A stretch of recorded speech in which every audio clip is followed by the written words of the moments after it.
World news के sponsor हैं स्वागत, अदरक, लहसुन और मसाले 100% प्योर एंड हाइजीनिक। अस्सलाम वालेकुम, आदाब। मैं हूं खलील फरहाद। मेरे साथ देखिए वर्ल्ड न्यूज़। शुरुआत करते हैं हेडलाइंस से। आने वाले दिनों में महंगाई में मजीद इजाफा हो सकता है। माहिरीन ने जाहिर किया अंदेशा। बढ़ती महंगाई में कमी के नहीं नजर आ रहे कोई आसार।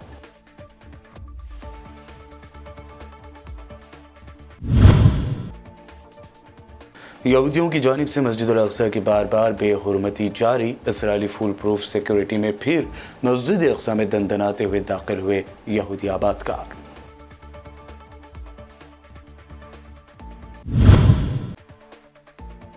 इराक जंग को लेकर साबिक फ्रांसीसी डिफेंस मिनिस्टर ने खोली अमेरिका की पोल। कहा, इराक की सद्दाम हुकूमत को गिराने के लिए अमेरिका ने जारी सबूतों का लिया सहारा।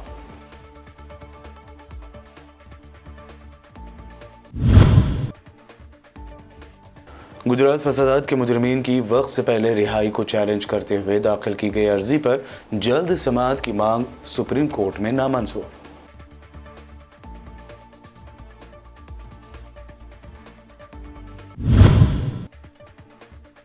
कांग्रेस लीडर पवन खेड़ा ने चीनी फौजियों की दरअंदाजी को लेकर मोदी सरकार को जमकर घेरा। कहा, क्यों आप चीन के सामने बार बार झुक जाते हैं।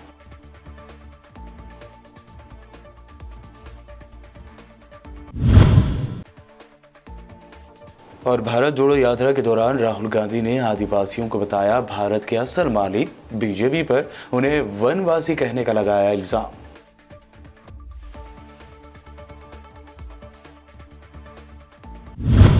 ये थी हेडलाइंस। बढ़ते हैं खबरों की तफसील की जानिब। आने वाले दिनों में महंगाई में मजीद इजाफा हो सकता है, इस बात का अंदेशा माहिरीन ने जाहिर किया है। आलमी सतह पर आम लोगों को जिस तरह बढ़ती हुई महंगाई का सामना है, ऐसी सूरत हाल गुज़िश्ता कई दहाइयों में सामने नहीं आई। दुनिया भर में खुराक, ईंधन, ट्रांसपोर्ट और रिहाइश के अखराजात में तेज़ी से इजाफा हुआ है। बढ़ती हुई महंगाई में कमी के आसार नज़र नहीं आ रहे हैं, बल्कि इसके असरात मज़ीद संगीन होने का इम्कान जाहिर किया जा रहा है। माहिरीन के नज़दीक आलमी सतह पर बढ़ती हुई महंगाई और माशी बहरान के असबाब की बात की जाए तो सिर्फ दो लफ्ज़ सूरत हाल को वाज़ेह कर देते हैं, वबा और जंग। कोरोना वायरस के फैलाव के काबू में आने के बाद वबा के दौरान इन्फ्लेशन में आने वाली कमी और कम शरह सूद में एक बार फिर इजाफा शुरू हुआ।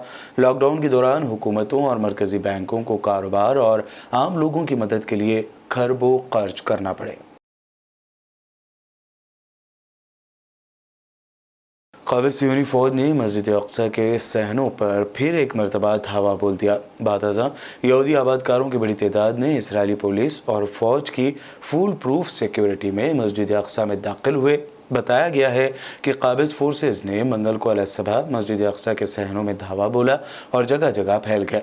इस दौरान काबिज़ फ़ौज की मौजूदगी में आबादकारों ने तलमुदी तालीमात के मुताबिक मजहबी रसूमात अदा की।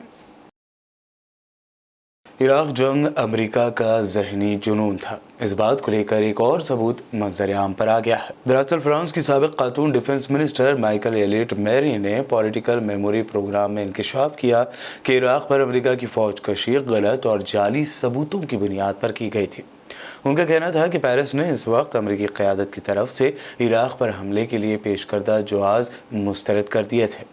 अमेरिका ने इराक में गेहूं के गोदामों की तस्वीर को मिसाइल डिपो बनाकर पेश किया था और हम जानते थे कि ये गेहूं के गोदाम हैं। फ्रांस की साबिक वज़ीर दिफा ने इस बात की तस्दीक की कि 2003 में इराक के खिलाफ जंग शुरू करने का जवाज़ पेश करने के लिए अमेरिका की जानिब से अवामी तौर पर पेश किए गए जो डॉक्यूमेंट्स हैं वो बड़ी हद तक गलत हक़ाइक़ पर मुबनी थे। रूसी तर्जुमान दिमित्री पेस्कोव ने कहा है कि रूसी फौज का साल के आखिर तक यूक्रेन से निकल जाने का कोई इरादा नहीं है। पेस्कोव ने यूक्रेनी सदर वोलोदिमीर ज़ेलेंस्की के रूसी फौज के मुल्क से साल 9 तक इनखला के मुतालबे पर कहा कि फ़िलहाल रूस ऐसा कोई इरादा नहीं रखता। अमन मुज़ाकरात के लिए यूक्रेन को हक़ाइक़ कबूल करना होंगे, जिनमें रूस के नए अलहाक़ शुदा इलाक़ों से दस्तबरदारी शामिल है। तर्जुमान ने मज़ीद कहा कि अगर यूक्रेन इन हक़ाइक़ को कबूल नहीं करता तो पेश रफ्त मुमकिन नहीं होगी। तुर्किया के सदर रजब तैयब एर्दोगान ने कहा कि उनके मुल्क ने रूस से सीरिया के शुमाली इलाके में कार्रवाई के लिए मदद तलब की है और वहां बाहमी इक़दामात पर तबादला ख्याल किया है। तुर्की शुमाली सीरिया में कुर्द मलेशियाओं के खिलाफ एक और ज़मीनी ऑपरेशन करने की तैयारी कर रहा है। सदर तैयब एर्दोगान ने अन्कारा में सहाफ़ियों से गुफ्तगू करते हुए कहा कि हमने बाहमी फ़ैसले करने के लिए रूसी सदर व्लादिमीर पुतिन से हिमायत मांगी है और हो सकता है कि शुमाली सीरिया में हम मिलकर इक़दामात करें। चीन ने अपने शहरियों को जल्द अज जल्द अफगानिस्तान छोड़ देने का मशवरा दिया है। बीजिंग की तरफ से यह हुक्म इस्लामिक स्टेट के अस्करियत पसंदों की तरफ से पीर को किए गए एक हमले के बाद सामने आया। पाकिस्तानी दारुल हुकूमत इस्लामाबाद से खबर रसाई एजेंसी एसोसिएटेड प्रेस की तरफ से जारी रिपोर्ट के मुताबिक काबुल के दरमियान में चीनी मिल्कियत वाले एक होटल में हुए दहशतगर्दाना हमले के एक रोज़ बाद बीजिंग ने अफगानिस्तान में मौजूद अपने तमाम बाशिंदों को फौरी तौर पर चीन लौट जाने पर जोर दिया। पीर को काबुल होटल में होने वाले हमले की जिम्मेदारी दहशतगर्द तंजीम इस्लामिक स्टेट ने कबूल की थी। अफ्रीकी मुल्क कॉन्गो के दारुल हुकूमत किनशासा में बारिश और सैलाब से तबाहकारियाँ जारी हैं। हुकाम के मुताबिक मुख्तलिफ हादसात में अमवात की तादाद 120 हो गई। मुकामी मीडिया के मुताबिक किनशासा और मरकजी बंदरगाह को जोड़ने वाला हाईवे बुरी तरह टूट फूट गया है, जिसे 3 दिन के लिए बंद कर दिया गया। मीडिया का मजीद कहना है कि किनशासा में कई इलाके ज़ेरे आब आ गए, जबकि सड़कों पर गड्ढे पड़ गए। इस दौरान हुक्काम ने बताया कि इमदादी कार्रवाइयाँ की जा रही हैं।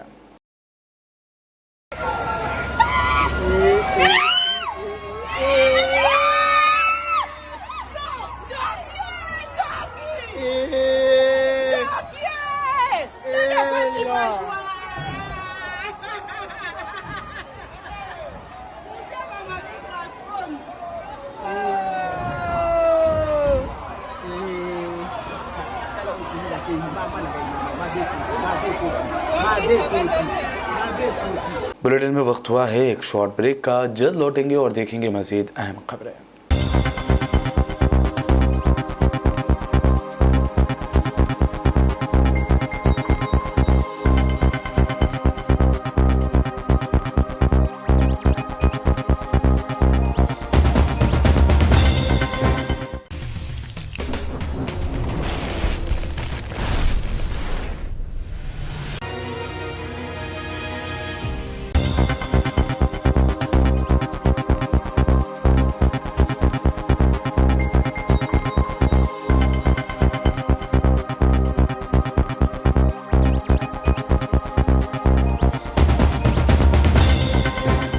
ब्रेक के बाद आगे बढ़ते हैं और अब देखते हैं मज़ीद अहम खबरें। साल 2002 में गुजरात फसादात के 11 मुजरिमीन को दी गई उम्र कैद की सज़ा में वक्त से पहले से रिहाई को चैलेंज देने वाली दरख्वास्त पर जल्द समाअत की मांग को सुप्रीम कोर्ट ने नामंजूर कर दिया है। CJI DY चंद्रचूड़ ने कहा कि रोज़ाना एक ही मामले को मेंशन करने का क्या फ़ायदा, हम इस केस को लिस्ट करेंगे। वहीं बिल्किस बानो की जानिब से पेश वकील शोभा गुप्ता ने कहा कि मैं इस मामले में दोबारा गौर करने वाली दरख्वास्त पर नहीं बल्कि रिट पिटिशन के मसले को रखना चाहती हूँ। इस पर CJI ने कहा अभी नहीं। महाराष्ट्र में लव जिहाद कानून को लेकर सख्त इक़दामात करने का इम्कान है। महाराष्ट्र के women's and child welfare minister ने इंटरकास्ट और गैर मजहब में शादी में आने वाली रुकावटों को समझने और मदद करने के लिए एक 13 रुकनी कमेटी बनाई है, जो ज़रूरत पड़ने पर ऐसे मामलों में ज़रूरी कानूनी मदद और रहनुमाई भी करेगी। खास बात है कि श्रद्धा कत्ल मामले के बाद रियासत के वजीर मंगल प्रभात लोढ़ा ने इस तरह की कमेटी बनाने का ऐलान किया था, इसलिए इसे लव जिहाद पर नज़र रखने के नज़रिए से भी देखा जा रहा है। एनसीपी सुप्रीमो शरद पवार को जान से मारने की धमकी देने वाले शख्स को मुंबई पुलिस ने गिरफ्तार कर लिया है।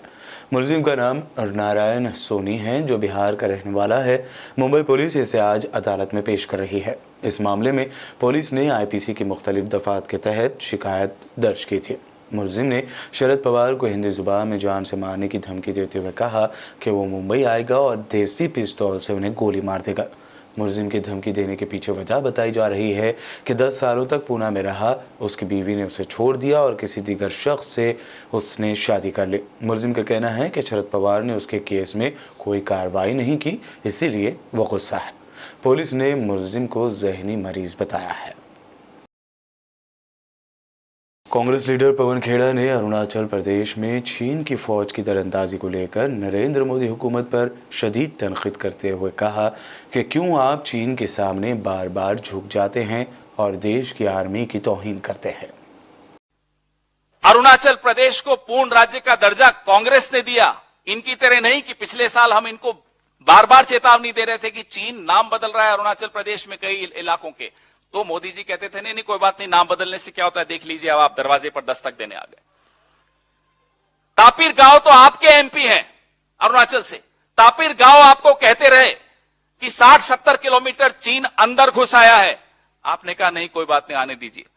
ये क्या राज है, क्यों घबराते हो आप चीन से, क्यों 18 बार आप चीन के राष्ट्रपति से मिलते हो, क्यों आप लाल शॉल ओढ़ के उनके आगे झुककर उनको सलाम करते हो। हम ये सवाल आपसे आज पूछना चाहते हैं, हम पूछना नहीं चाहते थे पहले, लेकिन आपके रवैया देखकर संसद में भी और संसद के बाहर भी आपका रवैया देखकर हम मजबूर होकर ये पूछ रहे हैं कि मजबूरी आपकी क्या है, क्यों आप चुप हो जाते हो चीन के सामने, क्यों आप डर जाते हो चीन के सामने, क्यों देश की सेना का अपमान करते हो आप चीन के सामने, क्यों देश की सीमाओं के साथ आप खिलवाड़ करते हो चीन के सामने। ये सवाल हम पूछेंगे और बार बार पूछेंगे। फाइनेंस मिनिस्टर निर्मला सीतारमण की एडिशनल ग्रांट्स की मांग पर तृणमूल कांग्रेस की fire brand MP Mahua Moitra ने हुकूमत पर झूठे दावे का इल्जाम लगाया। उन्होंने कहा कि पंगा मत लेना, साथ ही उन्होंने आदाद शुमार बताते हुए कहा कि अब पता चल जाएगा कि रियल पप्पू कौन है। This government has us believe every February that this country's economy is going great guns. We are the fastest growing, most efficient global player. Everyone is getting employment. We're getting gas cylinders. We're getting electricity. We're getting pakka houses. This falsehood flies for about 8 to 10 months, and then the truth comes limping after it.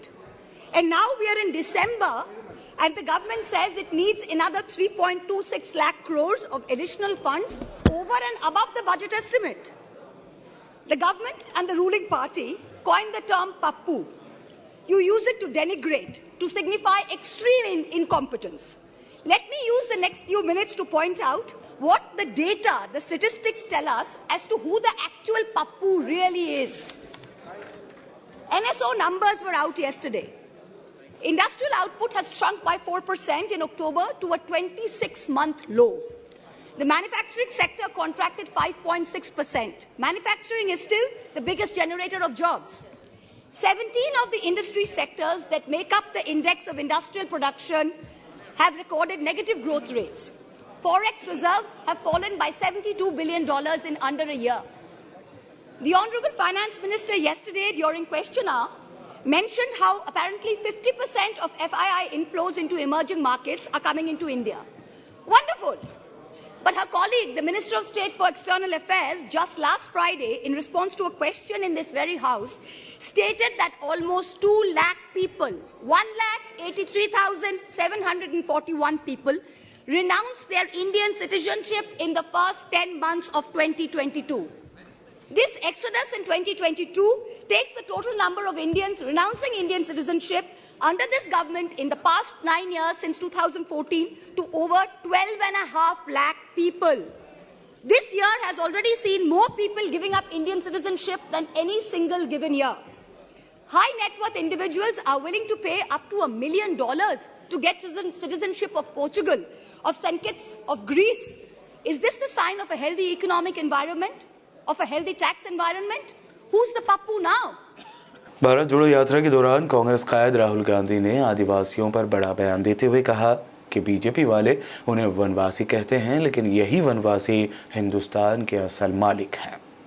उसमें हमने कहा है आदिवासी मतलब जो सबसे पहले थे, मतलब हिंदुस्तान के पहले मालिक। वनवासी जो बीजेपी कहती है, जो लोग जंगल में रहते हैं। सवाल ये उठता है कि अगर वो वनवासी हैं और जो बीजेपी कह रही है, उसका मतलब है कि जंगल के बाहर आप नहीं जा सकते, जंगल के बाहर आप सपना नहीं देख सकते। आप अब आप अपने बेटे को पायलट बनाना चाहते हो, इंजीनियर बनाना चाहते हो, लॉयर बनाना चाहते हो, डॉक्टर बनाना चाहते हो, तो नहीं, आपके लिए मना है क्योंकि आप वनवासी हो। और फिर जंगल को काटा जा रहा है, तो अंत में जिनको वनवासी कह रहे हैं उनके पास जंगल भी नहीं बचे, तो वो कहीं के नहीं रहेंगे। लेकिन उसी जंगल ये सोच में फर्क है। हम चाहते हैं कि चाहे वो दलित हो, आदिवासी हो, पिछड़े हो, जो भी हो, उन सब की आवाज से हिंदुस्तान चलाया जाए। और जो हिंदुस्तान का धन है वो सब के बीच में बांटा जाए। ये नहीं कि 2-3 लोगों को पूरा का पूरा धन मिल जाए और बाकी लोग देखते रह जाए।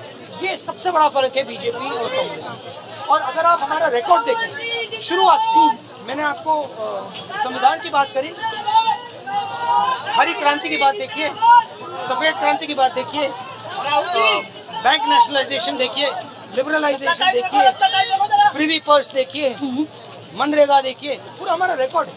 और ये 5 साल का रिकॉर्ड नहीं है, ये पुराना 100 साल पुराना रिकॉर्ड है, जब हमने आज़ादी की लड़ाई शुरू की। बिहार असेंबली में शराबबंदी को लेकर जमकर हंगामा हुआ है। इस दौरान रियासत के वजीर आला नीतीश कुमार को इंतहाई गुस्से के आलम में देखा गया, जो बीजेपी अरकान को याद दिलाने लगे कि आपने भी इसकी हिमायत की थी और कामयाब बनाने के लिए हलफ लिया था, लेकिन आप वादे से पलट गए।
माननीय सदस्य अपने अपने स्थान पर आप बैठे। देख लो क्या हो गया, आप अपने अपने स्थान पर बैठे। हो गया, अब बोल रहा है शराबी हो गया तुम लोग, इतना गंदा है, आपको लेट नहीं किया जाएगा।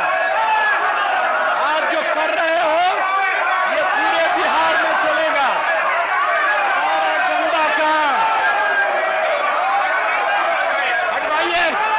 आखिर में हेडलाइंस पर एक और नजर। आने वाले दिनों में महंगाई में मजीद इजाफा हो सकता है, माहिरीन ने जाहिर किया अंदेशा। बढ़ती महंगाई में कमी के नहीं नजर आ रहे कोई आसार।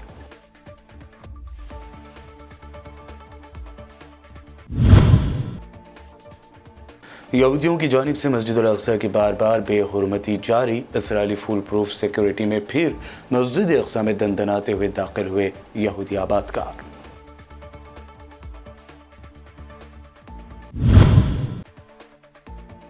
इराक जंग को लेकर साबिक फ्रांसीसी डिफेंस मिनिस्टर ने खोली अमेरिका की पोल। कहा, इराक की सद्दाम हुकूमत को गिराने के लिए अमेरिका ने जारी सबूतों का लिया सहारा।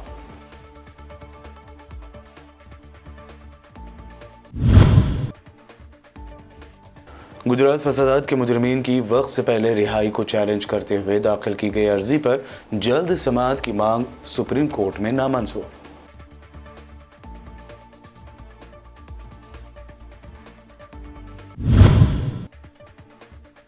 कांग्रेस लीडर पवन खेड़ा ने चीनी फौजियों की दरअंदाजी को लेकर मोदी सरकार को जमकर घेरा। कहा, क्यों आप चीन के सामने बार बार झुक जाते हैं।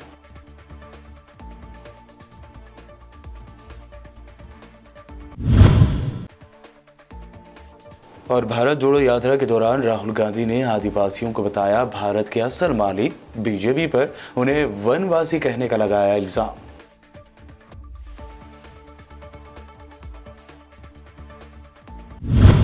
वर्ल्ड न्यूज में ये थी अब तक की अहम इंटरनेशनल और नेशनल न्यूज। देखते रहिए बीबीएन चैनल। बीबीएन चैनल के व्यूअर्स के लिए एक अहम इत्तला। अब बीबीएन चैनल का टेलीकास्ट भारत भर में हो रहा है। हमारे व्यूअर्स भारत में कहीं भी टीवी पर आप बीबीएन चैनल देख सकते हैं। स्क्रीन पर बीबीएन चैनल की टेलीकास्ट डिटेल्स दस्तयाब हैं। इसके अलावा भारत भर में किसी भी एरिया में अगर आप BBN चैनल देखना चाहते हैं तो आप अपने केबल ऑपरेटर को इसके लिए कह सकते हैं। आपकी डिमांड पर वो ज़रूर BBN चैनल टेलीकास्ट करेंगे, क्योंकि BBN एक फ्री टू एयर चैनल है। इसके लिए आपको सिर्फ हमारे दिए गए नंबर पर केबल ऑपरेटर से कॉल या व्हाट्सएप पर मैसेज करवाना है। हम आपके केबल ऑपरेटर तक BBN चैनल पहुंचा देंगे, जिससे वो आपके एरिया में टेलीकास्ट कर सकते हैं। इसके लिए चैनल की हमारी पूरी टीम लगातार काम कर रही है ताकि आप तक BBN चैनल को पहुंचाया जाए। इसके अलावा BBN चैनल को भारत भर में रिपोर्टर्स की ज़रूरत है। अगर आप सहाफ़ी हैं और BBN चैनल से जुड़ना चाहते हैं तो आप भी दिए गए नंबर पर रब्त कर सकते हैं।